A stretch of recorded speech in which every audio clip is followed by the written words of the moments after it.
આજે તો અચાનક જવાનું થયું જુનાગઢ અને રસ્તામાં જોયું એક્સિડન્ટ। હાથ પગ ધોઈ અને બગલાની પાંખ જેવા કપડાં પહેરીને આપણે નીકળી ગયા। મારી 31-32 રસ્તામાં નીકળી ગઈ અને મારી પાછળ બેસેલો મારા કાકાનો છોકરો ઘડિયાળ બતાવે કે મને ટાઈમ બતાવે, એટલે હું તો ગમે ત્યારે જવામાં મોડો જ। રસ્તામાં નારિયેળીને તાલા ભરેલું ટ્રેક્ટર દેખાણ્યું। મને એમ થયું કે તાલામાં ટ્રેક્ટર કે ટ્રેક્ટરમાં તાલા।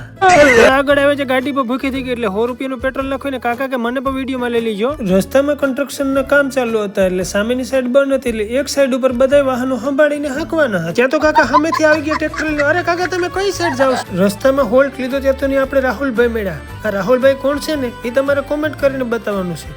અને પછી બે ભાઈઓએ ભેગા મળી અને માલબાપાના દર્શન કર્યા।